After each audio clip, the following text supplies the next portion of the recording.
네, 지난 한 두 주 정도 제가 자리를 비웠지만 여러분께서 교회를 평소처럼 잘 봉사해 주시고 또 섬겨 주셔서 아무 걱정 없이 잘 다녀오게 된 것을 대단히 감사히 생각하고 수고하신 여러분들께 특별히 감사를 드립니다. 두 주 동안 한국을 방문하면서 몇 교회를 방문을 또 할 수 있는 기회가 있었고요. 물론 노회 참석도 했지만 서울에서는 뭐 대형교는 아니죠. 한 3천 명 정도 모이는 규모의 교회에 가서 설교를 3부까지 1부 오전 8시, 2부 9시 반, 3부 11시 예배 이렇게 인도를 하였고요. 그 다음 부산에서는 한 600명 정도 규모 되는 교회에서 오후 예배, 또 마산에서는 또 일부 예배 이렇게 해서 두 주 동안 몇 교회를 방문을 하면서 또 설교도 하고 교제를 나누었는데 우리 교회 자부심 가질 수 있는 것은 규모가 그렇게 크진 않지만 우리 찬양대 너무 은혜롭게 생각이 많이 났어요. 물론 한국 교회도 열심히 잘하지만 우리 교회만큼 못하는 것 같아요. 너무 잘하고 또 그 곡이 굉장히 우리 교회는 굉장히 지금 여기 요즘 많이 불러지는 그 노래를 부르는데 한국은 조금 템포가 좀 늦은 그런 것도 보게 되고 또 우리 성가대 역시 참 잘 하십니다. 우리 기악부 2,000명 되는 그런 규모의 교회에 가도 기악부가 없더라고요. 그래서 저는 다시 한번 비록 우리 교회가 적지만 규모가 적지만 이렇게 꾸준하게 한 주도 그러지 않고 우리 기악부 열심히 함께 연주하면서 또 우리 찬양대 참 아주 좋은 음으로 이렇게 은혜로운 찬양 드리게 되는 데 대해서 다시 한번 감사를 특별히 많이 드리게 되었습니다. 한국을 떠날 때 제가 기도하는 가운데 아시는 대로 그때 북한에서는 계속 위협을 날이 갈수록 강도 높게 할 때거든요. 하나님 이때 제가 꼭 가야 됩니까? 라는 기도를 했을 때 하나님 주신 응답은 가기 직전에 말씀드렸죠. 도단성의 엘리사 주님이 사실해 주신 응답이었어요. 그래서 제가 그 주에 가기 전에 설교를 하면서 하나님께서 도단성에 있었던 엘리사를 보호를 하시듯이 걱정하지 말아라. 내가 너와 함께하고 보호를 할 것이다 하는 응답을 제가 받고 그래서 제가 떠나기 전에 우리 교회에서 설교를 했고 그 다음 한국에 나가서 새 교회 그 본문 가지고 설교를 하면서 느낀 것이 그것이었어요. 아무리 북한에 저렇게 위협을 하고 핵무기를 만들고 협박을 해도 우리 한국의 남한에 교회가 한 5만 개 이상 교회가 있고 1천만 명의 기독교 신자들이 있는데 그들의 기도를 하나님이 듣고 계신다.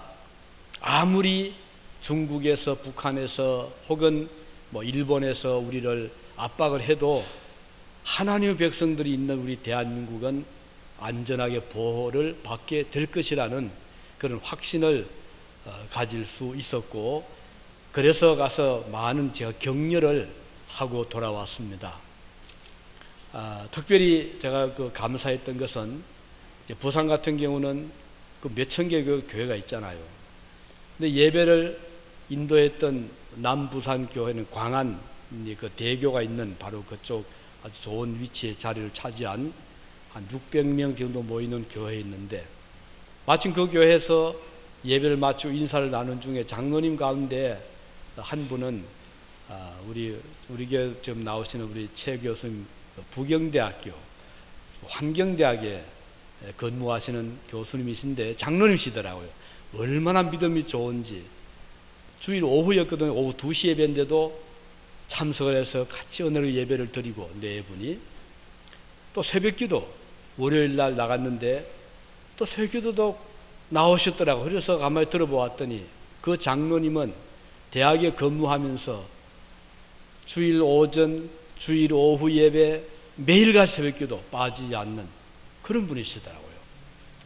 그리고 또 교회 다니는 교우들은 찬양을 많이 하니까 음악을 또 많이 접하잖아요. 어느 정도인가 이분이 개인 독주회를 가질 정도로 그렇게 인정을 받고 있는 그런 분을 만나게 되면서 또 그분의 처남되는 분이 유진의 교민입니다. 저희 교회 한참 어려웠을 때 초창기에 헌금까지 해주셨던 분이 바로 그분의 처남이더라고요.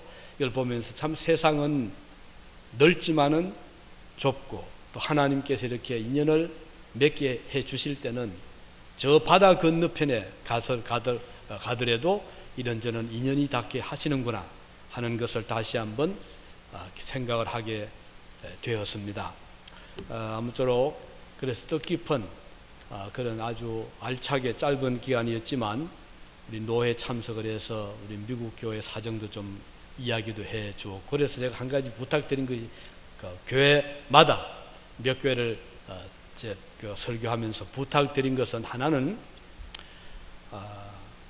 우리 유학생들 보내거든 꼭 학교만 알아보지 마시고 우리 아들 딸이 가는 그 지역의 교회도 좀 생각을 해 주십시오. 우리 아들 딸이 나가는 교회가 어떤 교회인지, 그 교회에 누가 목회를 하고 있는지 그 교회와 좀 연락을 해서 좀 대화를 해 주시기 바랍니다.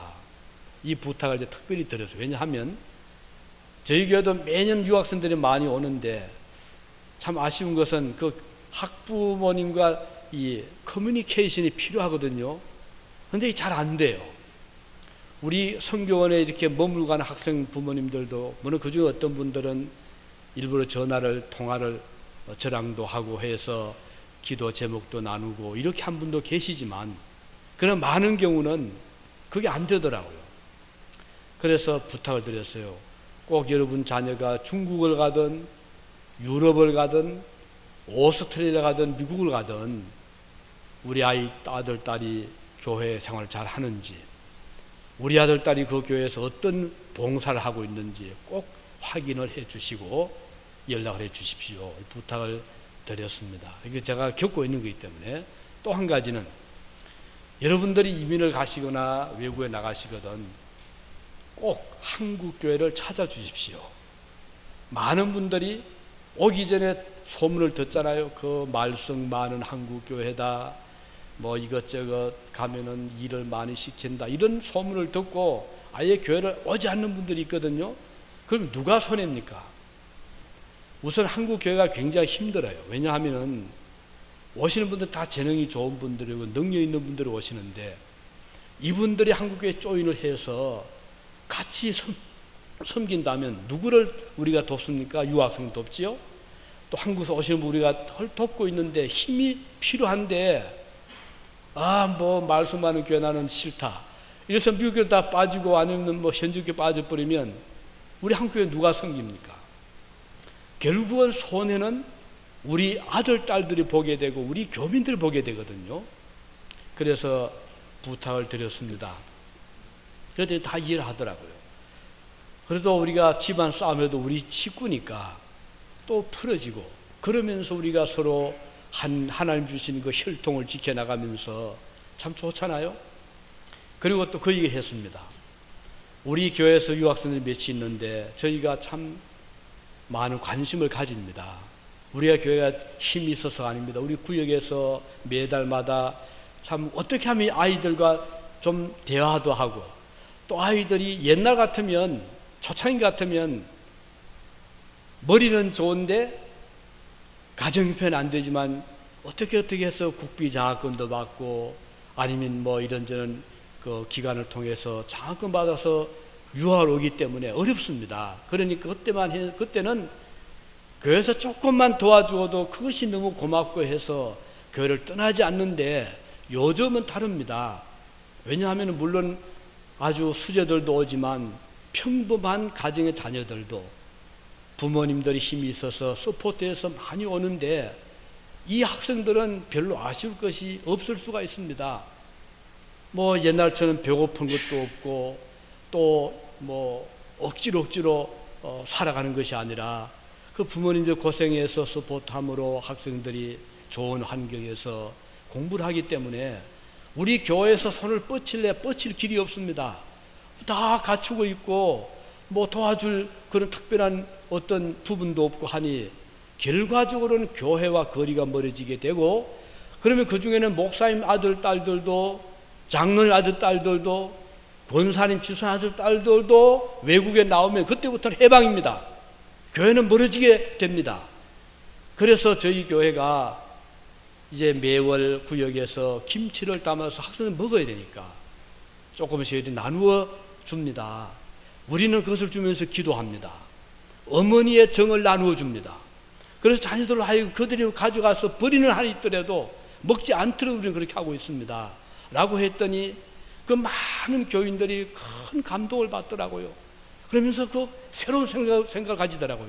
아, 그 옳다는 거예요. 우리가 그들이 뭐 돈이 없어서가 아니라 따뜻한 정이 필요한데 한국교회가 그렇게 하는 우리는 몰랐습니다. 그런 반응을 보이더라고요. 그래서 몇 가지 부탁을 제가 하고 들어왔습니다. 앞으로 사실 모르기 때문에 그럴 수가 많이 있거든요.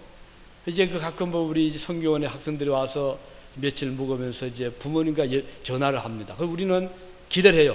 좀 통화를 하고 싶거든요. 그런데 전화하고 딱 끊어버려요. 그러면 우리가 기대가 다 무너져 버려요.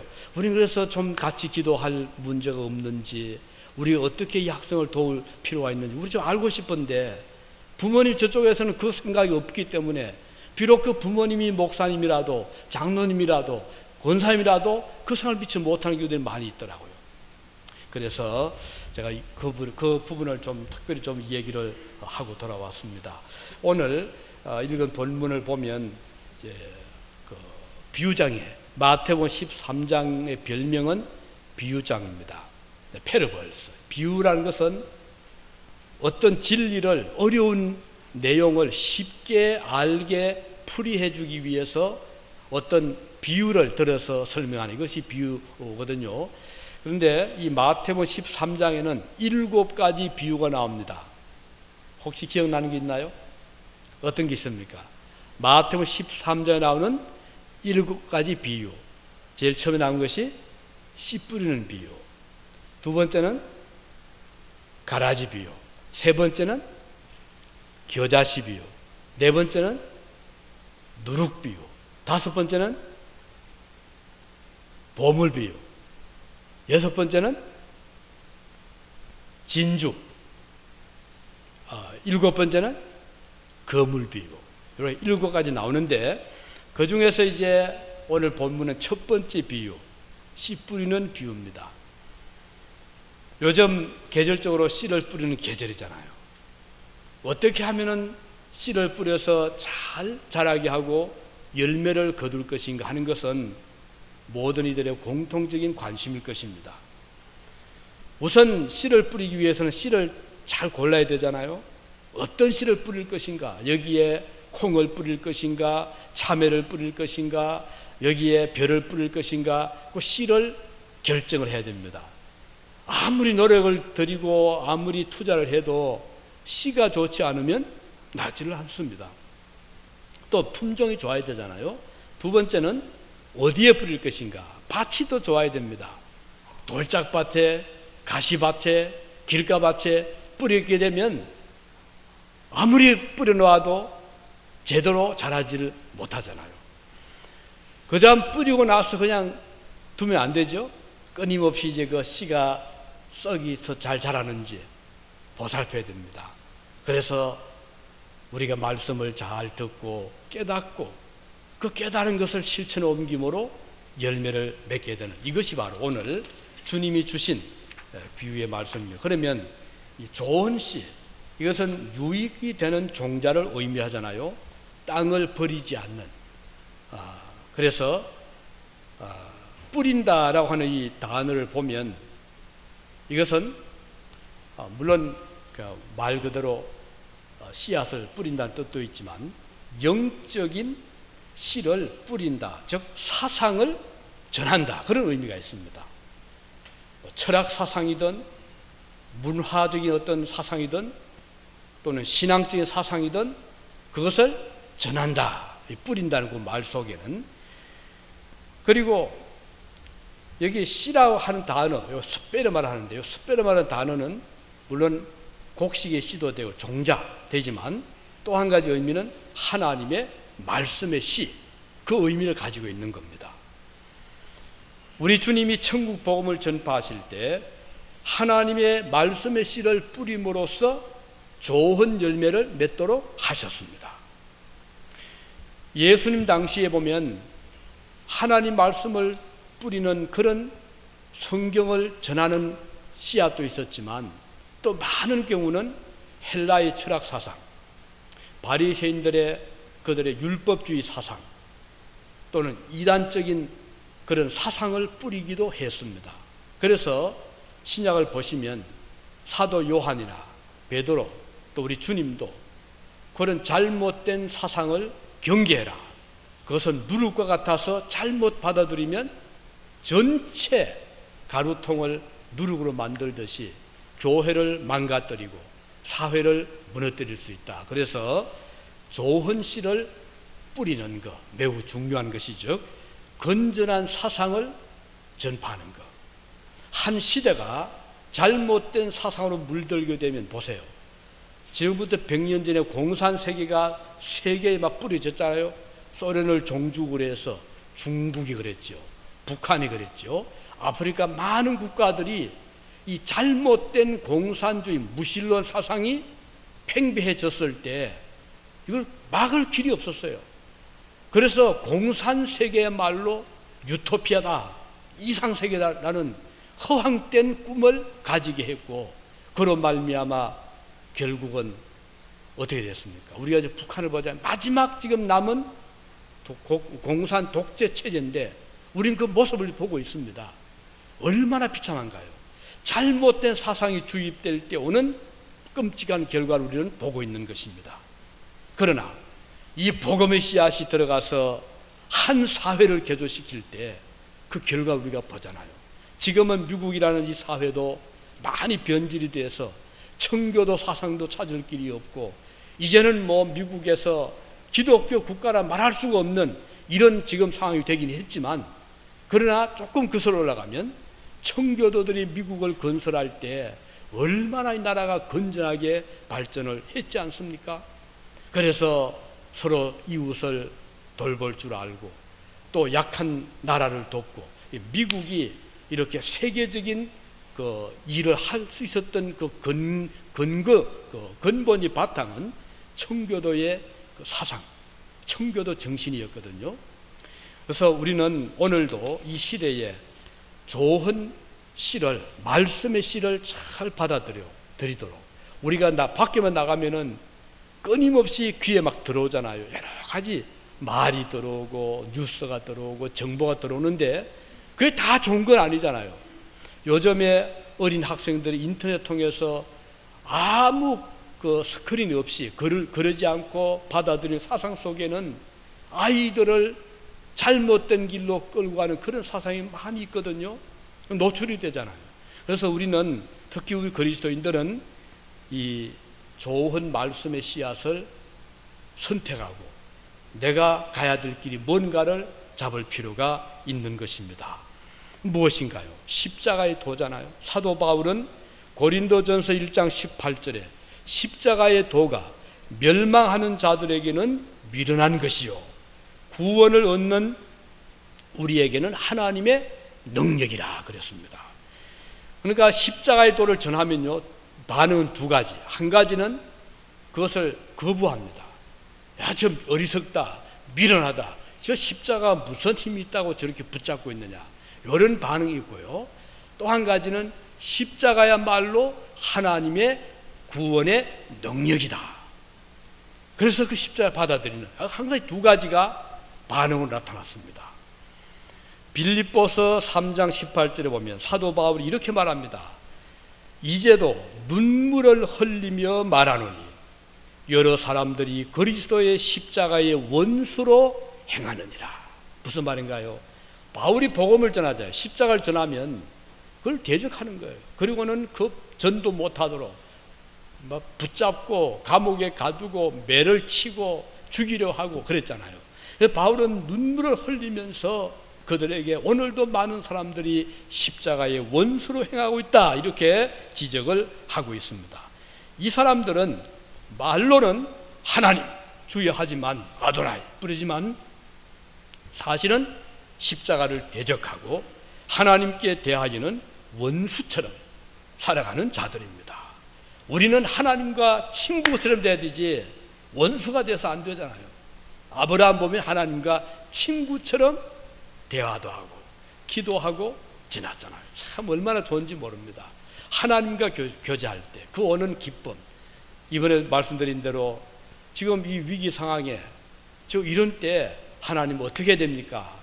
하나님께서 그 기도의 응답을 주시면서 두려워하지 말아라, 내가 너와 함께한다, 나와 함께하는 자가 저희가 함께하는 자보다 더 많다, 그런 말씀했잖아요. 주님과 영적인 교제가 이루어지게 되면 친구처럼 하나님의 말씀을 통해서 위로를 받게 되고 진실을 얻게 되고 또 격려를 받게 되는 것이죠. 우리는 이런 말씀에서 우리가 꼭 잡아야 될 것은 세상의 헛된 사상이 아닙니다. 요즘에 미국에서도 지금 그 대법원 판결 남겨두고 있죠. 이게 그 차별 금지, 그러니까 동성 결혼 문제, 앞으로 미국에서 결정을 해야 될 문제입니다. 우리 기도 많이 해야 돼요. 지금까지 미국은 결혼은 남자와 여자의 이 결합이지 같은 성의 결합이 아니라 이렇게 지금 지켜왔잖아요. 이건 세계적인 윤리잖아요. 요즘 포스트 모더니즘에서 이 초현대주의 이 사상을 이제 우리가 보면 꼭 그럴 필요가 없다 이거죠. 내가 좋으면 같은 남자끼리도 결혼할 수 있고 같은 여자끼리 결혼하면 되지, 그게 무슨 문제냐. 그러니까 어떤 규범이라는 것이 없는 거예요. 내가 좋으면 그게 바로 최고의 규범입니다. 이게 절대적인 진리가 되는 거예요. 내가 좋으면 되는 거지, 뭐 그게 무슨 뭐 법이 있고 거기에 무슨 진리가 필요하냐. 그래서 절대주의를 배격합니다. 하나님의 유일 사상을 배격합니다. 그래서 한국에서도 요즘에 그런 말 하더라고요. 차별금지법이 지금 말이 되고 있더라고요. 꼭 뭐 기독교만이 참 종교냐? 다른 데도 구원이 있지 않느냐? 꼭 그렇게 해야 되냐? 이거 얼마나 무서운 사상인지 모릅니다. 이걸 저 옳은 것 같다 받아들인다면 어떻게 되겠어요? 성경 필요 없어요. 뭐 다 진리가 뭐 꼭 성경에 있나? 뭐 불경에도 있을 수 있고 또 뭐 몰몬경에도 있을 수 있고 공자의 말씀에 있을 수 있고, 그렇게 되면 십자가의 도가 무슨 필요가 있어요? 십자가를 정면 대적하는 거잖아요. 성경에는 오직 구원 얻는 길은 예수 그리스도밖에, 천하의 구원 얻는 길은 이 길밖에 없다고 하는데 오늘 이 초현대주의 사상은 그게 아니라는 겁니다. 그럼 어느 것이 옳겠어요? 우리는 당연히 성경을 붙잡아야죠. 이게 참 진리의 말씀, 이게 참 우리가 받아야 될 좋은 시거든요. 그래서 오늘 우리가 이 시를 고를 때 또 신경 써야 될 것은, 특별히 각서해야 될 것은 하나님의 말씀만이 내 영혼을 살려내는 진리의 말씀이다 하는 것을 기억해야 될 것입니다. 어떤 밭에? 이 밭은 마음이라고 했죠. 마음밭에. 그런데 사람 마음도 사람의 그 마음의 자세, 어떤 마음은 길가의 밭 같아요. 이건 무슨 말인가요? 씨가 떨어지긴 했는데 길에 떨어졌어요. 그러면 새들이 금방 지어먹고 사람 짐승 밟히고 잘할 수가 없잖아요. 어떻게 그 열매 맺을 수 없잖아요. 이건 뭘 의미하는 거 아니? 우리 마음은 오픈을 시킬 수가 있고 닫을 수가 있는데, 가령 내 마음을 악한 쪽으로 오픈시키면 그리 빠져들어가잖아요. 내 친구 중에 마약하는 친구가 있다, 악한 일을 따르는 친구가 있으면 나도 그게 쉽게 들어갑니다. 전에 말씀드렸던 가 유진에서 중학생이 조기 교육으로 여기 왔어요. 몇 년 전입니다.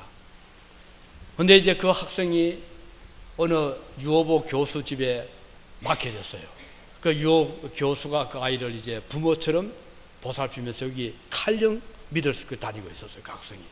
어느 날 학교에서 연락이 온 거예요. 상담을 하자고. 갔더니 이 아들이, 이 학생이 친구를 사귀었는데 그 친구가 마약을 하는 친구였어요. 그 사물함 있잖아요. 학교 사물함 열어보았더니 그 마약이 나온 거예요. 이런 아다시피 미국 중학교에서 그렇게 어떻게 됩니까? 경찰서 연락이 됐잖아요. 경찰관이 왔어요. 그래가지고는 학교에서 퇴학을 시키든가 이런 학생은 둘 수 없다는 거예요. 그런데 그 보호하는 부모가 유호보 교수님이거든. 그 교수님이 이 사정을 해서 대학까지는 안 가고 정학을 시켰어요. 그래서 저한테 연락이 왔더라고요. 좀 와서 도와달라. 그래, 그 학생 제가 아는 학생이 있거든. 그리고 교수님이 갔어요. 갔더니 아이는 그냥 고개 숙여 앉아있고, 그래서 이런 이야기를 많이 했습니다. 보세요. 그 아이 참 좋은 학생이거든요. 부모가 그 아이를 보낼 때 얼마나 기대를 하고 보냈잖아요. 근데 잘못된 쪽으로 마음을 오픈시키니까 그게 빠져들고 마는 거예요. 오늘 우리 그리스도인들이 내 가깝다고 또는 뭐 나와 그 사이가 좋다고 내 이웃이라고 내 친구라고 그거 하는 말은 다 들어준다면 그 친구 중에는 무신론자도 있고 세속주의자도 있고 하나님 없는 친구도 있잖아요. 그러면 그들에게 마음을 오픈하다 보면 나도 모르게 내 신앙을 다 쏟고 맙니다. 대신에 불신앙을 집어넣거든요. 내 속에 십자가 있는 것이 아니라 세속주의, 무신론 사상, 이 세상의 것을 최상의 가치로 아는 것으로 잘못된 것을 내 마음에 넣을 수가 있거든요. 어떻게 되겠어요? 얼마 지나면 나도 모르게 하나님과는 거리가 떨어지는 거예요. 교회는 상관이 없어요. 그 교회 생활은 나와 무관하게 되는 거예요. 이러다 결국은 믿음을 다 잃게 되고 마는 경우도 얼마나 많은지 몰라. 그래서 우리가 좋은 쪽은 항상 마음을 오픈해야 되지만 마음을 항상 지킬 수 있는, 지킬 만한 것 중에 물론 내 마음을 지키라 그랬거든요. 그래서 좋은 밭이란 것은 길가밭이 아닙니다. 그 다음은 돌밭이라는 것은 뭔가요? 돌은 딱딱하잖아요. 우리 마음이 강팍한 마음, 하나님 말씀이 아무리 떨어져도 그 말씀이 뿌리를 못 내리는 경우가 있습니다. 이 마음 속에 강팍해서요, 마음이 너무 단단해서 뿌리가 내릴 틈이 없는 거예요. 이건 무슨 뜻인가요? 말씀을 아무리 듣고 아무리 우리 귀에 들어와도 내 길을 딱 막고 있는 거예요. 나는 상관없다, 무슨 나는 내 세계 간다, 이런 생각 가질 수 있잖아요. 이런 사람은 10년을 100년을 몇 대를 믿어가도 그 속에 믿음이 없을 수가 있거든요. 그래서 우리가 항상 내 마음은 부드러운 옥토처럼 가꾸어 나가기를 힘써야 될 것입니다. 어떻게 해요? 거기는 비가 필요해요. 물이, 어떤 성령의 단비가 필요한 겁니다. 내 마음속에 하나님의 성령이 임할 때 나의 강팍한 마음이 부드러워질 수 있거든요. 성령의 뜨거운 역사, 기름 같은 역사를 우리는 체험해야 될 것입니다. 그리고 또 한 가지는 뭔가요? 이 잡채밭이잖아요. 그것은 가시능쿨이 막 얽혀 있고 또 잡초가 풀이 있는 그런 밭은 씨가 싹이 트고 고개를 들다가도 위에 기운에 딱 막힙니다. 자라지를 못해. 이것은 세상 염려, 세상 근심, 세상의 어떤 욕심, 이런 것들이 내 마음을 사로잡고 있으면 하나님 말씀이 자랄 수가 없는 거예요. 주님 말씀보다는 세상이 더 좋아 보이거든요. 손에 있는 물질이 더 좋아 보이거든요. 이 세속주의가 더 좋아 보이니까 결국은 하나님 말씀은 내 속에서 자라지를 못합니다. 그 세속 사상에 내 하나님 말씀, 신앙은 그만 사라지고 마는 거예요. 그래서 우리 마음속에 있는 세상 염려, 근심, 걱정을 우리는 다 털어버려야 되는데 그 방법은 믿음입니다. 세상을 이기면 이것이니 너희의 믿음이니라. 믿음으로 세상을 이기는데 그 세상의 염려와 근심, 걱정은 누구나 다 할 수 있거든요. 당장 무엇을 먹을까, 입을까, 마실까, 특히 이민 오시면 이게 보통 문제 아니잖아요. 그러나 누가 우리를 먹이고 살리십니까? 내가 잘해서? 이건 착각입니다. 절대 아닙니다. 많은 사람들이 이민을 옵니다. 자녀 교육을 목표하고 또는 좀 나은 삶을 꿈꾸고, 하지만 10가정이 이민을 오면 그 꿈대로 이루어 나간 가정은 몇 가정이나 될까요? 절반도 안 됩니다. 10% 힘듭니다. 왜냐하면 당장에 부딪히는 것이 먹고 살아야 되니까. 부부가 직장을 나가거나 일을 하면 아이들은 그때부터는 자유입니다. 학교 갔다 미국에 시간 많잖아요. 갔다 오면 저끼리 모여서 놀고 하다 보면 대도시 같은 경우는 마피아에 빠져들어갑니다. 나중에는 건질 수가 없는 거예요. 자녀 교육 때문에 왔는데 결과는 다 잃고 말잖아요. 그러나 우리 그리스도인들은 하나님을 의지하는 자들입니다. 그래서 우리는 믿음 생활을 하잖아요. 자녀를 붙잡아 앉혀놓고 같이 기도하고 말씀같이 상고하고 말씀으로 훈육하고, 그렇게 되면 그 아이들은 믿음으로 잘 자라가는 것입니다. 이번에 갔을 때 제 그 조카와 통화를 했습니다. 근데 그 삼촌은 제 삼촌이죠. 삼촌의 제 그 아들. 그러니까 저 사촌이지만 그 사촌과 통화를 했는데, 참 그 삼촌이 그 당시에 그 가문에서 믿음생활 하느라고 고생 많이 했습니다. 얼마나 피파받았는지 몰라요. 그 바쁜 농번기 때도 삽 다 그냥 꽂아놓고 교회에 와서 주의를 꼭 지킨 분이십니다. 새벽기도 빠지지 않은 분이십니다. 그러니 얼마나 힘듭니까?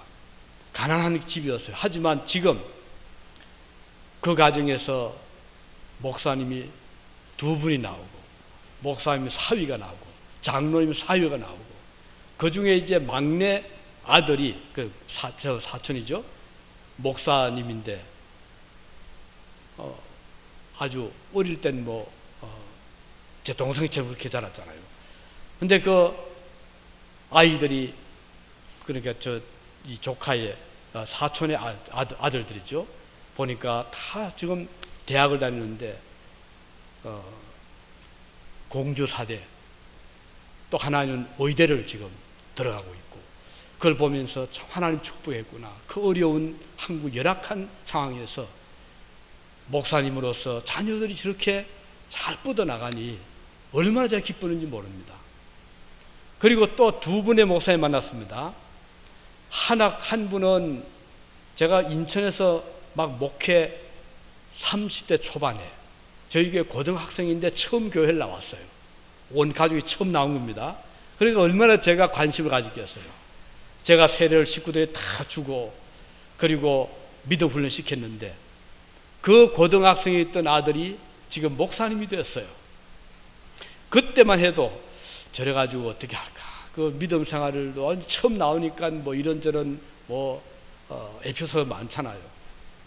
그런데 저는 그냥 뿌리만 놓고 그 좀 얼마 몇 년, 한 5년 동안 가르친 다음에 저는 이동을 다니고 제가 이제 외국 나가게 되고, 그런데 하나님은 그때 제가 뿌린 그 복음의 씨앗을 헛되게 하지 아니하시고 지금 목사님이 되어서 영종도 국제공항 도시에서 열심히 목회를 하면서 그 지역 주민들을 섬기는 것을 보았을 때 참 마음이 기쁘더라고요. 다음 또 한 분은 그때 저희 교회 주일학교 교사였어요. 아이들 가르치고 그러면서 이제 직장 다니는 그 청년이었는데 지금 목사님이 되었어요. 이분은 또 인천에서 지금 목회를 조그만 교회를 섬기면서 뭘 하는 거 아니? 극빈 노인분들 하루에 40명씩을 매일같이 그 사모님과 목사님과 또 자원봉사자 해서 점심 봉사를 하더라고요. 그러면서도 그 보람이 있어요. 그 시에서 표장도 받은 것도 저에게 보여주면서 제가 참 고생은 되지만 이렇게 그 40년 전에 뿌렸던 씨앗이 지금 이들에게 열매가 맺히는 걸 생각하니 너무 마음이 기쁘더라고요.